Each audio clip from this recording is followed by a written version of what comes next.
Olá, estudantes da Rede Municipal de Paulista. Tudo bem com vocês?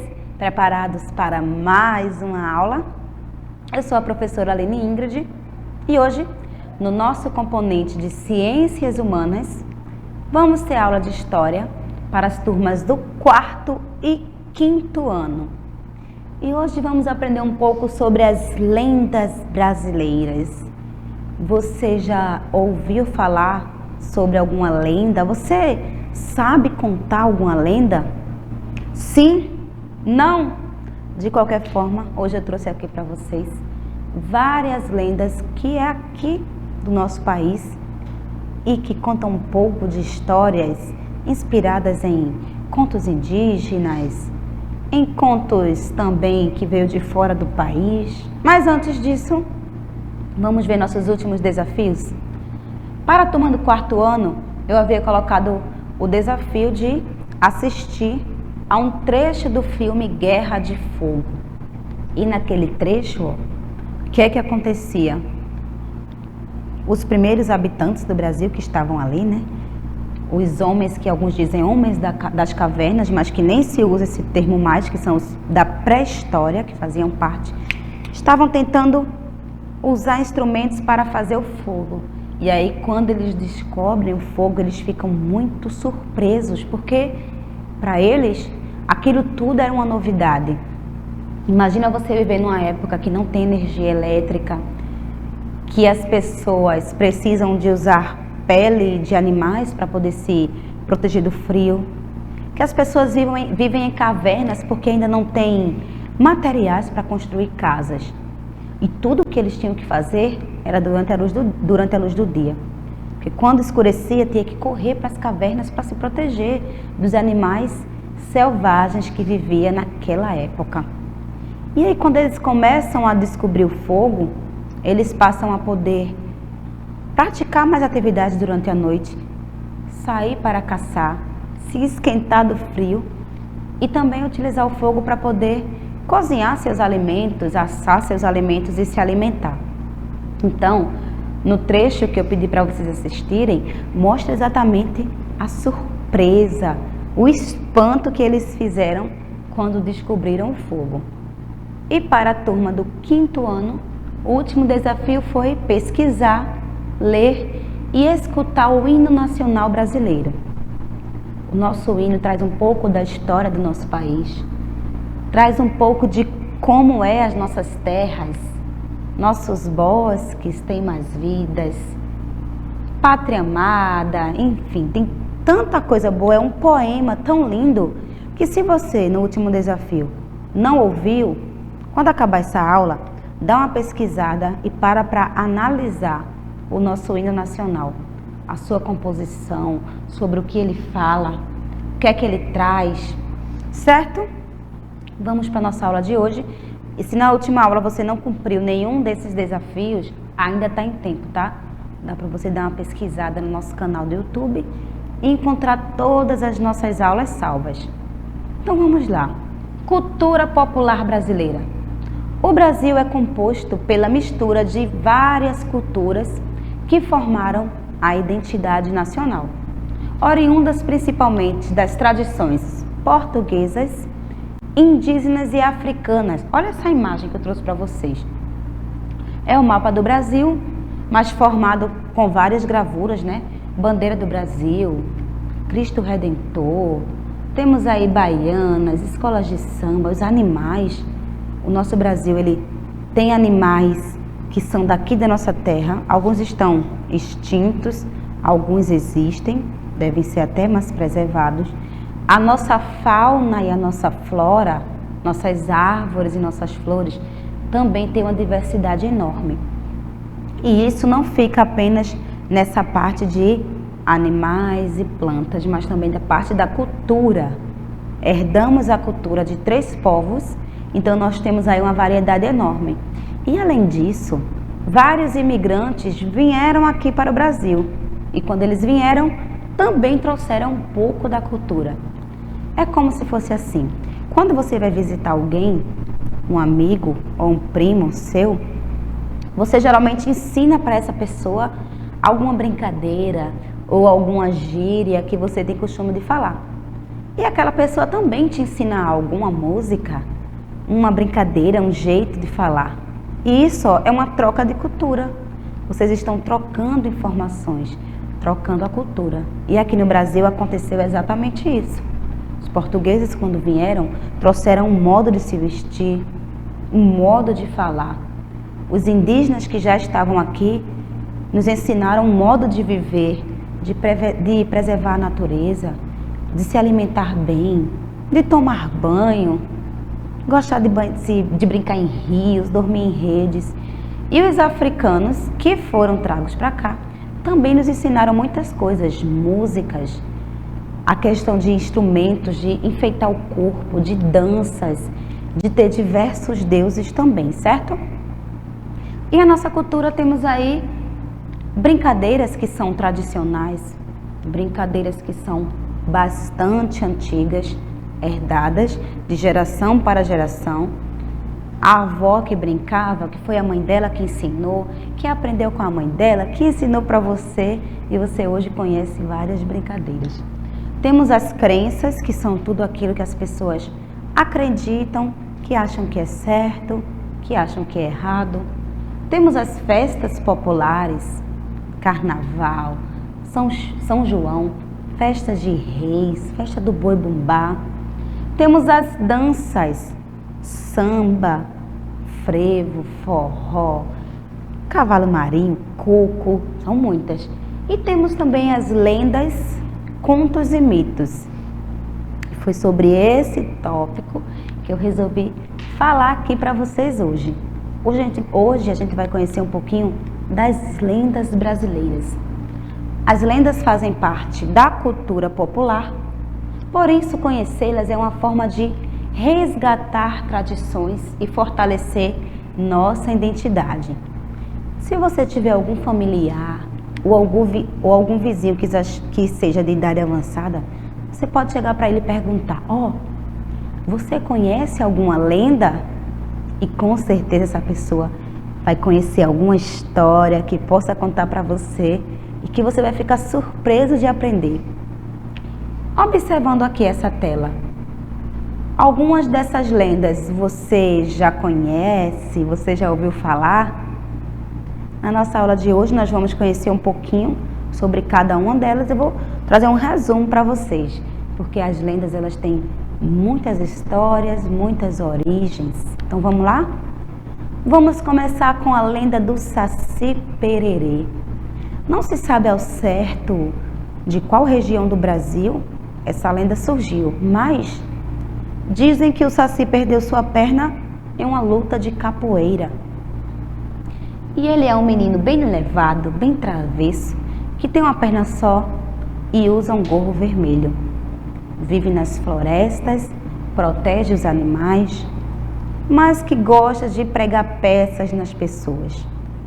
Dá nó no rabo do cavalo, azeda o leite, bagunça tudo por onde passa. Quando ele aparece, ele vem num redemoinho, e isso vem fazendo a maior ventania. Ele é um menino bem levado.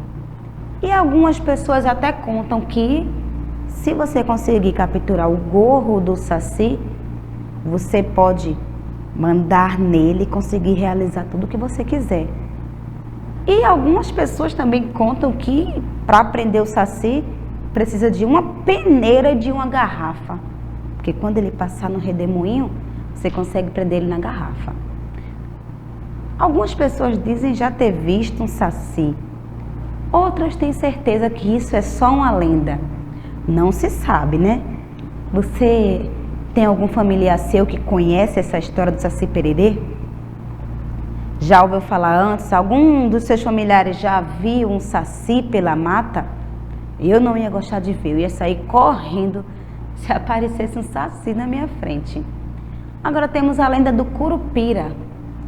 Essa lenda tem origem nas histórias de povos indígenas e é muito famosa no norte do Brasil. O Curupira é um ser que protege os animais, que protege a floresta, protege os animais dos caçadores e a floresta das pessoas que querem fazer queimadas, derrubar as árvores. Dizem que ele tem a aparência de um menino, o corpo todo coberto de pelo vermelho, os dentes amarelados, que ele tem um assobio bastante forte e que a principal característica dele, são os pés virados para trás. Isso serve para despistar os caçadores, porque quando pensam que o curupira foi para um lado, na verdade, ele veio pelo lado contrário. Agora temos a lenda da sereia Yara, que também é uma lenda de origem indígena. Dizem que ela era uma moça muito linda, filha de um pajé, e que um certo dia ela estava lá dormindo e ela ouviu que algumas pessoas estavam vindo, querendo fazer mal para ela, porque era uma pessoa muito bonita. Então ela resolve fugir e se joga nos rios. E aí a mãe natureza decide transformar ela em Yara, em uma sereia. E o que é que ela faz? Ela tem um canto que consegue hipnotizar os homens que escutam essa canção e atrai eles para o fundo do rio. E ainda dizem mais: se alguém consegue escapar do canto da sereia, nunca mais volta a ser a mesma pessoa. Então temos aí mais uma lenda de origem indígena. E a mula sem cabeça? Ela tem origem europeia, tá? Mas foi trazida ao Brasil pelos portugueses durante a colonização. É um animal marrom que, ao invés da sua cabeça, tem chamas de fogo. Dizem que ela passa rapidamente pela floresta correndo, que faz um som muito alto para espantar os caçadores. Protegem os animais, protege a natureza, mas dizem que uma pessoa se torna mula sem cabeça quando uma mulher casa com um padre. Olha só. E tem mais. Para se proteger da mula sem cabeça, você precisa esconder as unhas e esconder os dentes. Mas também dizem que ela não fica mula sem cabeça todos os dias não, tá? Que tem as noites certas que elas se transformam. Essa história é bem incrível, né? Mas não acabou por aí. Tem mais. A história da cuca. Essa história tem origem na Península Ibérica. Nesse local, ela é conhecida como coco ou coca. É uma das lendas mais tradicionais brasileiras. Nos outros países, ela aparece em outras formas, como, por exemplo, um dragão que gosta de pegar crianças. Aqui no Brasil, a gente conhece ela por essa forma de jacaré, né? Cabeça de jacaré e como se fosse um corpo de mulher. Quem trouxe esse formato foi Monteiro Lobato, nas obras do Sítio do Pica-Pau Amarelo. E a cuca, dizem que ela fica acordada por 7 anos e só dorme uma única noite. E ela gosta de pegar as crianças malcriadas para colocar na sua sopa. Existe até uma música que os pais gostam muito de cantar para as crianças, né? Que é: dorme neném, que a cuca vem pegar. Então, a criança que não quer dormir, os pais falam: vai dormir, senão a cuca vem te buscar. Você já ouviu falar dessa história? Eu também conheci pela história do Sítio do Pica-Pau Amarelo, né? Mas se você pesquisar por coco ou coca, você vai ver diversas variações, diversas imagens que essa lenda aparece. A lenda do lobisomem, ela tem diferentes versões no mundo todo, mas a origem dela também é europeia. Aqui no Brasil, contam que uma mulher, se ela teve filhos, diversas filhas, 7 filhas, o 8º vai ser um lobisomem. Que na noite de lua cheia, esse menino vai se transformar em lobisomem. E ele consegue correr 7 encruzilhadas, 7 cemitérios e 7 igrejas, numa velocidade muito rápida. Também dizem que para se proteger do lobisomem tem que usar alho, água benta. Também tem várias outras versões dessa história, mas muita gente confessa que já ouviu alguém uivando como lobisomem por aí. Às vezes tem gente até que diz que conseguiu fotografar um lobisomem. Bem, não sei se é verdade, porque como eu falei para vocês, é uma lenda. E as lendas são histórias contadas, tá? A lenda da Vitória Régia, também de origem indígena, ela é bastante conhecida na região norte e conta a história de Nayá, uma bela índia que se apaixonou pela lua, Jaci, né, que é como eles chamavam a lua. E aí, ela apaixonada pela lua, uma certa noite ela vê o reflexo da lua no rio e resolve pular para abraçar a lua, o seu amado. Acaba falecendo e a mãe natureza transforma ela em uma Vitória Régia, que é uma planta bastante grande, que tem muito na região norte do Brasil. É uma planta que é muito comum encontrar naquela região. A lenda do boto cor-de-rosa tem origem na Amazônia, que é onde vive essa espécie que é o boto. Dizem que o boto se transforma em homem, coloca sua roupa branca e sai para encantar as moças, para paquerar as mulheres. Mas ele tem que sempre usar um chapéu, porque o boto, ele tem um furinho que é as narinas dele. Mas quando ele se transforma em boto, essas narinas não somem. E aí ele vai para as festas, acaba aí paquerando muitas mulheres e depois ele some, porque ele volta a ser o boto cor-de-rosa. Temos também a lenda do minhocão. Acontece no estado de Sergipe e também em toda a região do Nordeste brasileiro. Dizem que é uma minhoca enorme, gigante, que estremece tudo por onde passa e acaba muitas vezes derrubando casas, naufragando aí os pescadores. E sempre que acontece algum desastre com a natureza, de terremotos ou de águas que por um acaso se agitaram muito, as pessoas costumam dizer que foi o minhocão que passou por lá. A lenda da cidade encantada surgiu na praia de Jericoacoara, no estado do Ceará, e conta a história da princesa Carolina. Ela vivia com seus pais naquela região e um dia, brincando na praia, ela viu um espaço entre as pedras e resolveu ir para lá.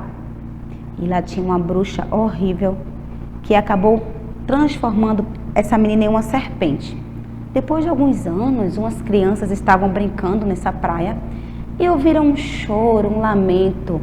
E aí descobriram que era a princesa Carolina. Conseguiram resgatar essa princesa, quebrar o encanto dela. Ela pôde voltar para sua casa, viver com seus pais, e a cidade encantada ficou toda coberta com a areia dourada da praia de Jericoacoara. Nome bastante complicado, né? Temos a lenda também do Chico Rei. Surgiu na cidade de Ouro Preto, em Minas Gerais. Dizem que o Chico Rei, ele era um rei que veio do Congo, foi trazido aqui para o Brasil na condição de escravo e trabalhava nas minas de ouro. Mas aí ele conseguiu trabalhar bastante, conseguiu juntar um dinheiro, comprou sua liberdade e comprou também a sua própria mina. E cada vez que ele ia conseguindo encontrar ouro e pedras preciosas, ele foi libertando mais e mais escravos. E aí, por isso que ele foi considerado rei aqui no Brasil, por ele ter lutado e libertado o seu povo, que era o povo africano, que veio para cá na condição de escravo. A lenda da gralha azul, no estado do Paraná. Uma gralha que estava com bastante fome, ganhou um pinhão da mãe natureza. E aí ela comeu uma parte e escondeu a outra parte para comer depois. Mas ela esqueceu e com o tempo aquela semente cresceu diversas árvores. Essa gralha azul foi responsável por plantar diversas árvores nessa região do Paraná. E a mãe natureza transformou as suas penas, que eram pardas, em azul. E ela é considerada uma das aves mais lindas que existem. Temos também a lenda do Pai do Mato no estado de Goiás. Ele conta a história de um ser folclórico que protege os animais, com cabelos longos, braços longos, unhas longas, pé de cabra. Não assusta as pessoas, mas se por um acaso alguém for para as florestas, ele aparece para defender os animais. Lembra muito também a história da caipora. Gostaram de conhecer essas lendas? Pois bem, eu tenho um desafio para você. Você vai pesquisar outras lendas que são da cultura brasileira, porque eu falei só de algumas, mas existem outras. Então, pesquisa aí, anota que na nossa próxima aula de história, eu vou querer saber qual foi a lenda que você encontrou, tá certo? Um grande beijo e até a próxima aula. Tchau, tchau!